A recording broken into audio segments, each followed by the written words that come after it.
종교개혁 500주년을 맞이해서 우리가 함께 기도 축제를 보내면서 어떤 주제를 함께 나눌까 하는 생각 속에 무엇보다 종교개혁은 교회에 새롭게 갱신되어지는 역사를 우리에게 보여준 것이기에 교회란 무엇인가 라는 주제로 함께 말씀을 나누면 좋겠다라는 생각을 하게 되었습니다.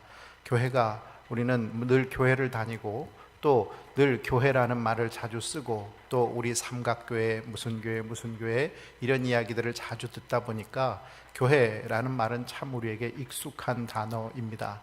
그렇지만 사실 교회가 무엇입니까? 라고 묻는다면 우리는 각자 참 다양한 이야기들을 하게 될 것입니다. 그런 부분에서 5일 동안 5가지 주제로 함께 나누는 그 주제들 하나하나를 여러분이 마음속에 새기셔서 교회는 이런 곳이지 하는 그런 분명한 교회에 대한 정체성을 바르게 세우실 수 있기를 바랍니다. 교회 어떤 곳일까요? 여러분, 삼각교회 하면 여러분 어떤 이미지가 떠오르십니까? 많은 사람들이 큰 교회, 대형 교회, 그래서 이름난 교회, 그런 교회를 선호하는 것이 요즘에 신앙생활하는 사람들의 유행입니다. 그래서 어디로 이사를 가게 되면 가장 먼저 교회를 찾을 때 돌아보는 교회가 그 지역의 가장 큰 교회입니다. 왜 그렇습니까? 큰 교회는 많은 사람들에게 검증받은 교회고, 그러니까 좋은 교회일 것이다, 이렇게 생각하는 등식들이 있기 때문입니다. 그러다 보니 사람들은 큰 교회 다니는 사람은 좋은 교회 다니는 사람들이고, 이름 안 난 작은 교회 다니는 사람, 개척교회 다니는 사람들은 뭔가 부족한 사람들이라는 인식들을 갖게 하는 그런 사회적 사고방식이 우리 교회 안으로 점점 들어오고 있는 현실입니다. 그래서 큰 교회, 이름난 교회 다니는 사람은 어디 교회 다니세요? 그러면 저 어느 교회 다닙니다, 이렇게 자신감 있게 교회 이름을 대는데, 잘 알려지지 않은 교회를 다니는 사람들은 어느 교회 다니세요? 그러면 저기 조그만한 교회 다녀요, 이런 식으로 얘기를 하는 것입니다. 여러분 어디 가셔서 여러분 어느 교회 다니십니까? 물으시면 어떻게 대답하십니까? 정말이요? 예. 그러면 그 사람들이 또 이렇게 물으실 겁니다. 삼각지 교회요, 이렇게 얘기할 겁니다. 대부분 삼각지에 있어서 삼각지 교회라고 생각을 하기 때문입니다. 그때마다 저는 목에 힘을 주면서 얘기합니다.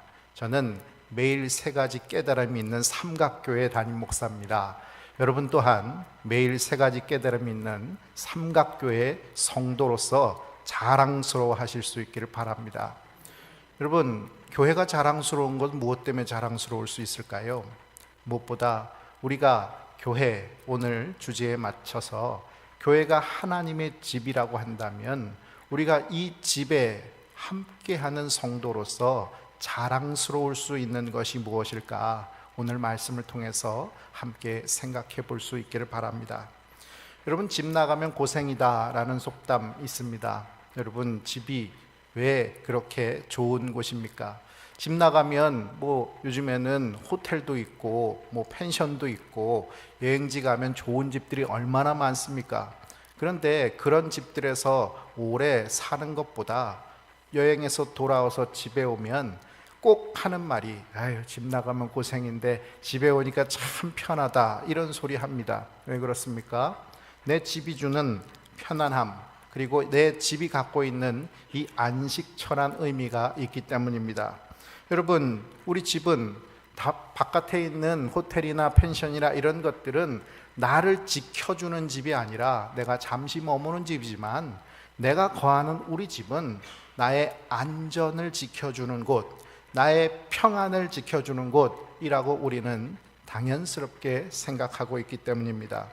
그런데 여러분, 집이라는 단어가 이렇게 안전, 평안 이런 좋은 의미만 담고 있는 것이 아닙니다.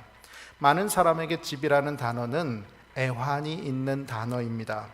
아파트가 이 곳곳에서 올라가는 것을 돌아가면서 우리는 많이 보게 되는데, 그때마다 집 없는 사람들은 어떻게 얘기합니까? 서울 하늘에 저렇게 집들이 많이 지어지는데 왜 내가 살 집은 하나도 없나, 이런 생각을 하게 됩니다. 여러분, 집이 있다고 해서 그런 애환이 없었던 것이 아닙니다. 제가 어릴 적에 저희 집은 새 방을 살았습니다. 제가 태어나서 얼마 되지 않았을 때 저는 얼마나 많이 울었는지 모릅니다. 그래서 어머니가 맨날 우는 아이가 밤마다 우니까 주인집 눈치가 보여가지고 저를 데리고 이제 바깥으로 나가는 겁니다. 제가 10월 달에 태어났으니까 이제 아이가 어느 정도 바깥에 나갈 쯤 되면 이제 뭐 11월, 12월 겨울철 아닙니까? 그런데 어머니는 그 한겨울에 제가 우니까 집주인 눈치가 보여가지고 그 나갈 수밖에 없는 것입니다.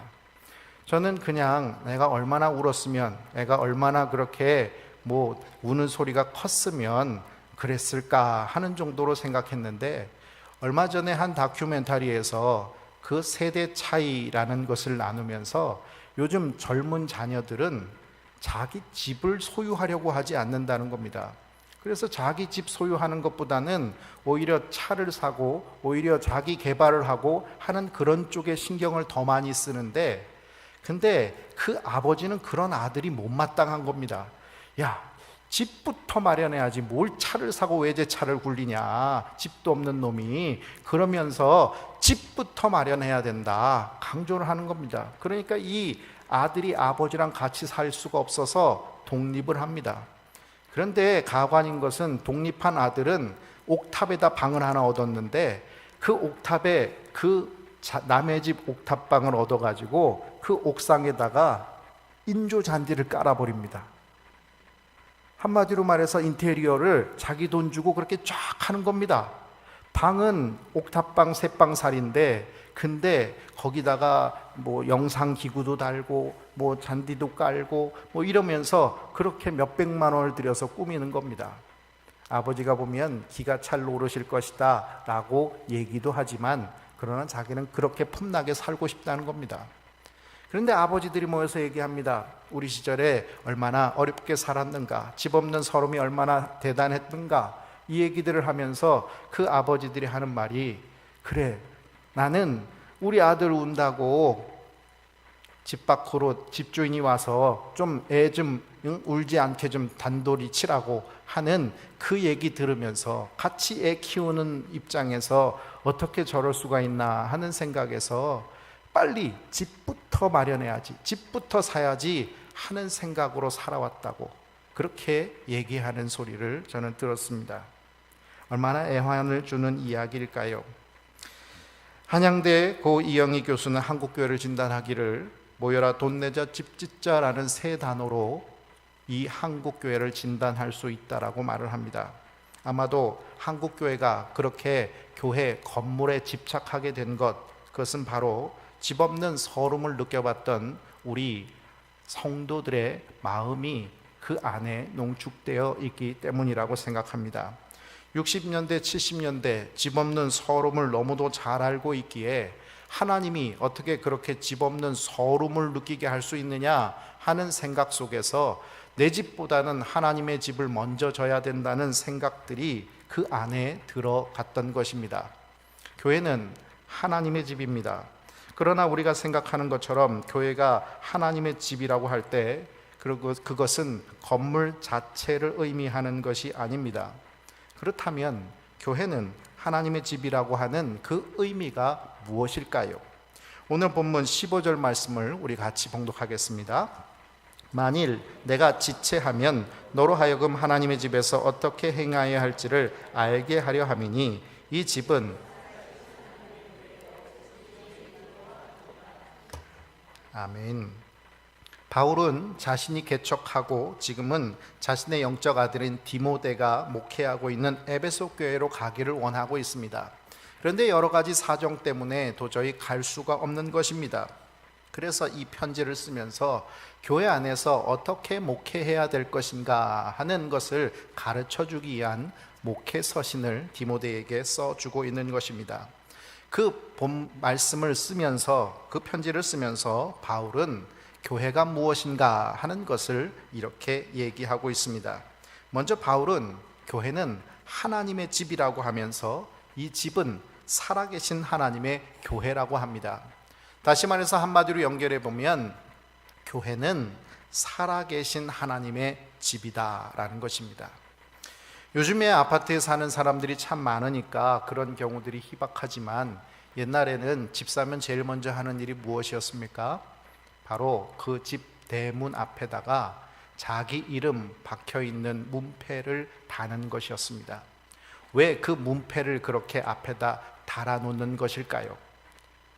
요즘 같으면 자기 정보가 노출되니까 그런 거 안 된다고 해가지고 자기 이름 앞에다 달아놓는 사람 하나도 없는데 왜 옛날에는 그렇게 문패를 달려고 했던 것일까요? 집 없는 서름, 그것을 느껴봤기에 이 집은 이제 내 집이다 라는 자기 소유권을 이제 주장하고자 했던 것입니다. 그런데 여러분, 이 집이 자기 것이라고 주장하는 이 모습이 바로 우리 교회에 들어와 있다는 것을 여러분 생각해 보신 적 있습니까? 한국 경제가 발전됨과 동시에 교회 건물은 더 크게 지어지기 시작했습니다. 경제가 발전되어 가면서 크게 지어놓고 빈 자리를 채우라 하는 목사님들의 이 설교들이 강요로 다가왔습니다. 이 시기에 전도라는 것은 빈자리를 채우는 것이었고 헌신된 성도라는 것은 헌금을 많이 하는 사람이었습니다. 어렵게 살아왔던 사람들의 심리는 안정된 한 채의 집, 그거 하나로 만족하고 살지 않았습니다. 자기가 지금 사는 집보다 더 많이 벌어서 더 큰 집 사야지, 더 넓은 집에서 살아야지 하는 심리가 바로 집 없는 서름을 느꼈던 사람들이 경제가 발전되면서 느끼게 되는 감정들이었습니다. 그러다 보니 교회도 발전되고 더 하나님께서 기뻐하시는 교회가 되는 길은 바로 더 큰 교회를 짓는 것이라고 생각했습니다. 300명밖에 모이지 않는데도 본당을 3,000명 들어오는 교회로 만들어서 짓는 그런 교회들이 곳곳에서 속속들이 늘어났습니다. 그러면서 그 빚을 갚기 위해서 성도들에게 헌금 내라는 설교를 강요했고, 또 부흥사를 불러서는 그 부흥사들이 늘 설교하는 맨 마지막에 1,000만 원 일어나세요. 장로님 아무도 안 일어나십니까? 1,000만 원 일어나세요. 이러면서 장로님, 권사님 이름 막 불러가면서 교회 수첩 보고 그거 이름 불러가면서 성도들 눈치 보게 하고 또 헌금을 강요하는 그런 일들이 일어났습니다.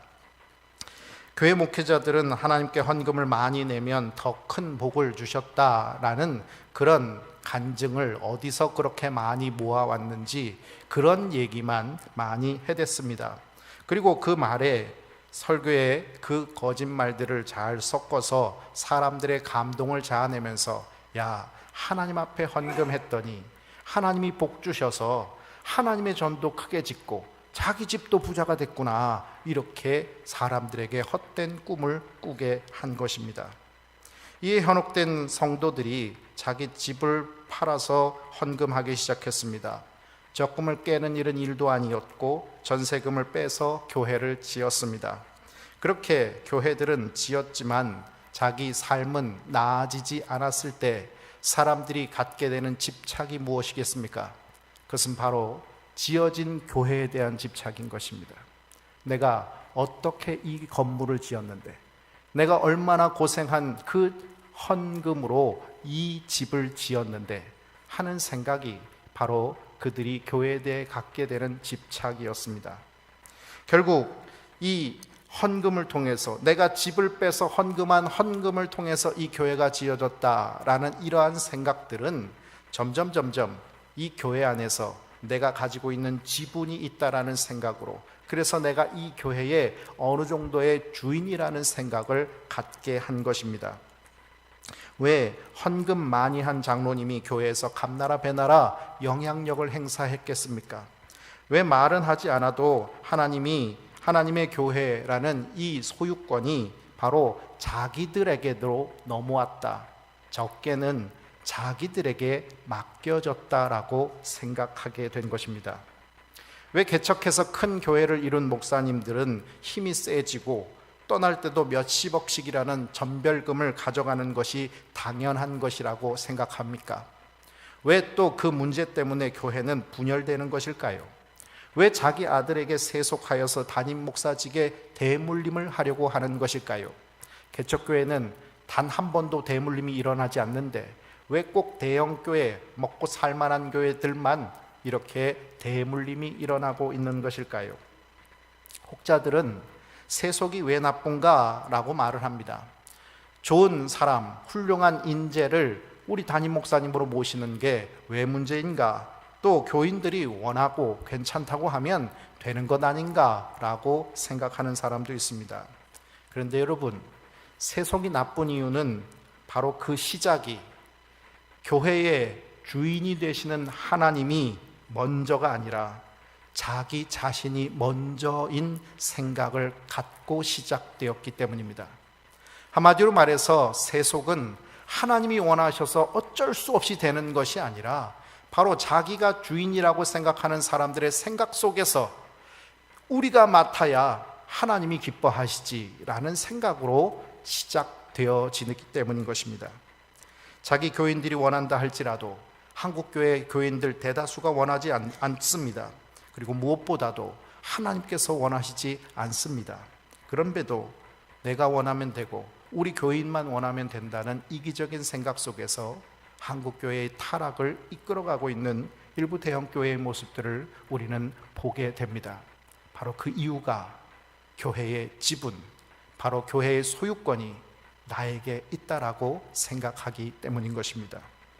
자기가 주인이라고 생각하는 사람들의 생각은 교회가 하나님의 집이라고는 생각하지만 살아계신 하나님의 집이라고 생각하지 않는 것입니다. 하나님을 살아계신 하나님으로 믿는 것이 아니라 죽어 박제가 되어 있는 하나님으로 생각하고 자신만이 그 하나님의 대통을 이을 적자라고 여기는 것입니다. 한마디로 말해서 하나님은 뒷방 늙은이로 뒤로 물러가 계시고 앞에서 내가 얘기하고 내가 인도하고 내가 지도해야 되니까 내 말이 곧 하나님의 말이라고 생각하게 된 것입니다. 그렇게 분명한 하나님의 뜻이 있는데 왜 교회가 분열되고 이편 저편으로 나눠지고 수많은 재판을 벌이고 있게 되는 것일까요? 왜 하나님이 말씀하시는 그 말씀을 자기가 맡아서 전하고 있는데 교회에서 목회자는 쫓겨나고 교인들은 상처 입고 뛰쳐나가게 되는 것일까요? 왜 하나님의 교회에서 이권이 걸린 것처럼 돈 문제로 싸우고 아웅다웅하는 재판이 벌어지고 성적 추문은 계속 이어져 가는 것일까요? 이유는 자기가 주인이 되고 살아계신 하나님이 아니라 죽어 박제되어 있는 하나님, 미라된 하나님을 대신할 하나님이 바로 자기 자신이라고 생각하는 바로 자기를 우상화하는 곳에서부터 시작되는 것입니다. 교회는 내 집이 아니고 성도들의 집도 아니고 목사의 집도 아닙니다. 헌금 많이 한 장로님의 집도 아니고 기도 많이 하시는 권사님의 집도 아닙니다. 대다수의 성도들이 의견을 모으면 그 사람들의 집이 되는 것도 아니고 지분을 나눠서 7대3, 8대2 정도로 나눠 쪼갤 수 있는 것도 아닙니다. 교회는 하나님의 집, 바로 살아계신 하나님의 집인 것입니다. 디모데전서 3장에 바울은 교회 일꾼들의 자격을 일일이 열거하고 있습니다. 감독은 어떤 사람이어야 되는지, 집사는 어떤 사람이어야 되는지 하는 것들을 열심히 열거하고 있습니다. 그리고 나서 하나님의 집에서 어떻게 행하여야 할지를 알게 하기 원한다고 디모데에게 이야기합니다. 한마디로 말해서 교회에서 일해야 될 일꾼들을 어떻게 뽑아야 되는지를 얘기하면서 목회를 어떻게 해야 할지를 얘기하겠다는 것입니다. 그러면서 교회는 살아계신 하나님의 집이라고 바울은 이야기하고 있습니다. 무엇을 말하고 있는 것일까요? 존 스토트 목사님은 살아계신 하나님이 어디에 계시는가? 라는 질문 앞에 여호수아 3장 7절의 말씀으로 답변을 합니다. 여호와께서 여호수아에게 이르시되 내가 오늘부터 시작하여 너를 온 이스라엘의 목전에서 크게 하여 내가 모세와 함께 있었던 것 같이 너와 함께 있는 것을 그들이 알게 하리라. 하나님은 너와 함께 있다라고 말씀하십니다. 한마디로 말해 하나님은 하나님을 주인으로 섬기는 모든 사람들과 함께 계신다라고 말씀하고 계십니다. 바로 하나님이 거하시는 곳이 하나님의 집이라고 한다면 바로 하나님의 집은 이 벽돌로 지어진 건물이 아니라 바로 우리 성도 한 사람 한 사람이 진정 하나님이 주인이십니다 고백하면서 나도 내 소유권도 다 하나님의 것입니다 고백하는 그 사람들 사이에 하나님이 거하시면서 바로 그곳에서 하나님의 집이라고, 살아계신 하나님의 집이라고, 이곳이 교회라고 하나님은 말씀하고 계시는 것입니다. 에베소서 2장 22절에 너희도 성령 안에서 하나님이 거하실 처소가 되기 위하여 그리스도 예수 안에서 함께 지어져 가느니라 말씀합니다. 하나님이 우리 성도 사이에 거하시는데 왜 우리 성도들이 싸울까요? 왜 상처를 받을까요? 왜 우리는 서로 하나 되지 못할까요? 왜 우리는 스스로를 자랑스럽게 여기지 못할까요? 왜 성도 한 사람 한 사람을 정말 사랑하고 애통하는 마음으로 그를 위해서 기도해주고 함께하는 진정 우리가 이상적으로 여기는 교회의 모습과 멀어진 모습만을 보이고 있는 것일까요?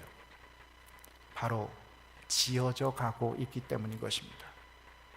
우리는 완성된 존재가 아니라 지어져 가는 존재라는 것입니다. 왜 교회를 하나님의 집이라고 했을까요?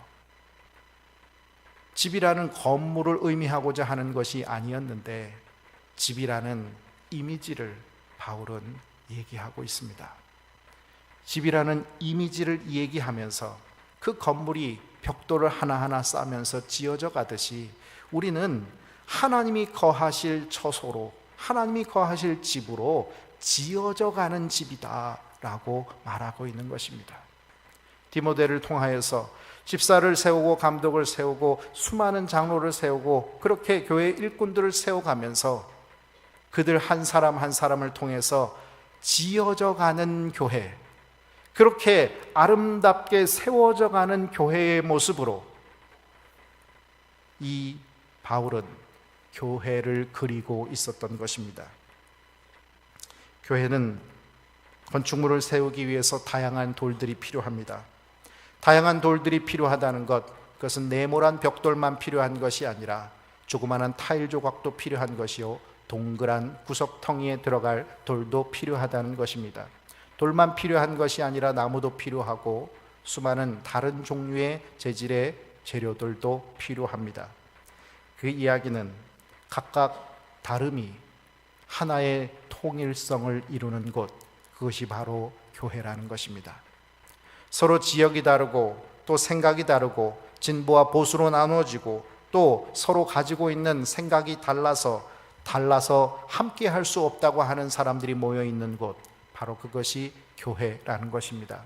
다르기 때문에 분열되고 찢어지고 서로에게 상처 주고 욕하고 비난하는 그곳이 교회가 아니라 바로 그런 곳이기에 우리가 교회 안에서 지어져 가야 될 존재라는 것입니다. 예수 그리스도께서는 우리의 모퉁이 돌이 되어 주십니다. 모퉁이 돌이 되어 주신다는 것은 각각 떨어져 있고 따로 있는 우리들을 하나로 연결지어 주신다는 것입니다. 유대인들은 모퉁이 돌을 기준으로 건물의 가로와 세로 그리고 높이가 계속 연결되도록 집을 지어갑니다. 그러므로 모든 건물의 돌들은 이 모퉁이 돌과 근본적으로 연결되어져 있습니다. 예수 그리스도께서 모퉁이 돌이 되시고 우리가 그와 함께 더불어 지어져 간다는 것은 내가 너가 다르지만 서로 다른 생각을 갖고 다른 목적을 갖고 다른 모습을 갖고 있지만 그러나 우리 모두가 예수 그리스도에게로 연결되어지기만 하면 그 다름이 그리스도의 집을, 하나님의 집을 세워가는데 서로 연결되어져 갈 수 있고 하나 되어져 갈 수 있는 교회로 세워진다는 것입니다. 여러분, 교회를 다니면서 저 사람 정말 꼴불견이다, 도대체 봐줄 수가 없다 생각되어지는 사람 있으셨습니까?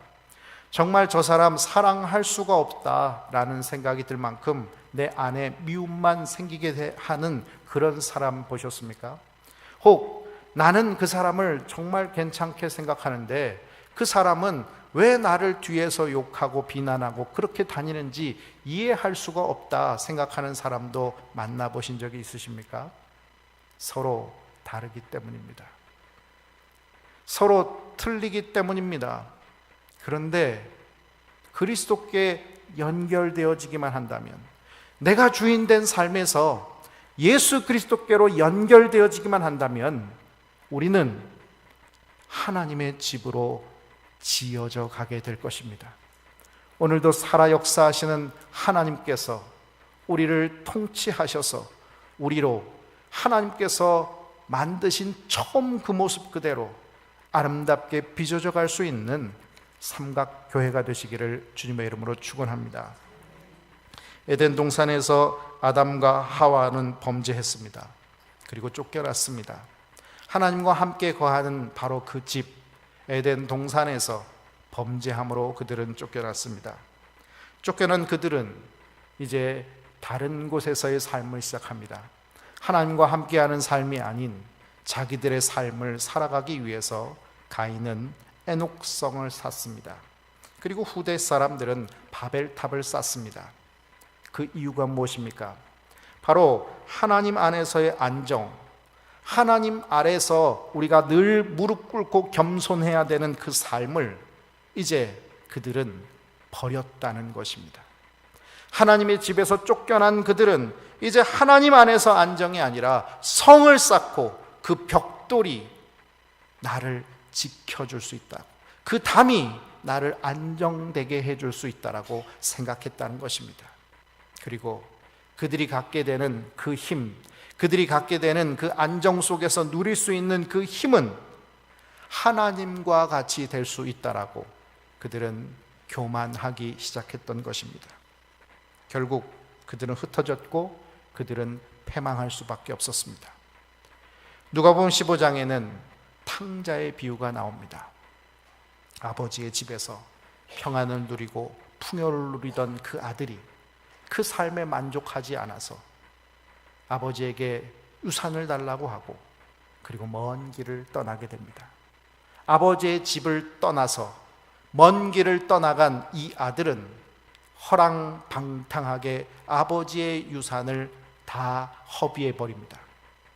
성경에서 이 유산이라는 단어는 생명이라는 단어로 그 원어의 뜻을 가지고 있습니다. 한마디로 말해서 유산이다 라는 것은 죽으면 물러주는 돈인 것처럼 이 아버지의 유산은 아버지의 생명이었던 것입니다. 아들은 아버지의 생명을 허랑방탕하게 창교화합하면서 다 허비해버립니다.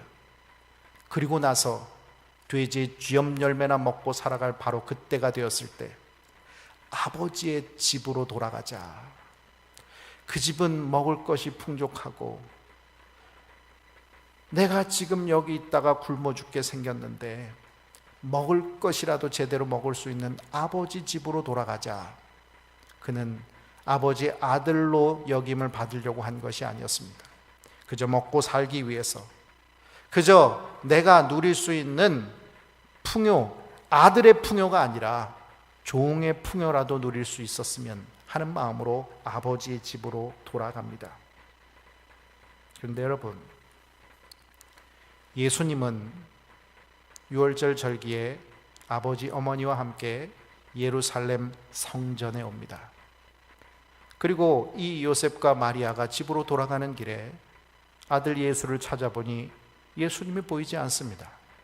그래서 다시 되돌아오는 길에 성전에서 말씀을 나누고 있는 예수님을 보게 됩니다. 그때 왜 네가 여기 있냐? 그때 아들 예수께서 말씀하십니다. 내가 내 아버지 집에 있어야 할 줄을 알지 못하였나이까. 아버지 집을 떠난 이들은 찢어지고 상처받고 아파하고 배고파하고 괴로워하고 살아가지만 아버지 집에 거하는 예수 그리스도께서는 늘 승리의 삶을 사셨던 것입니다.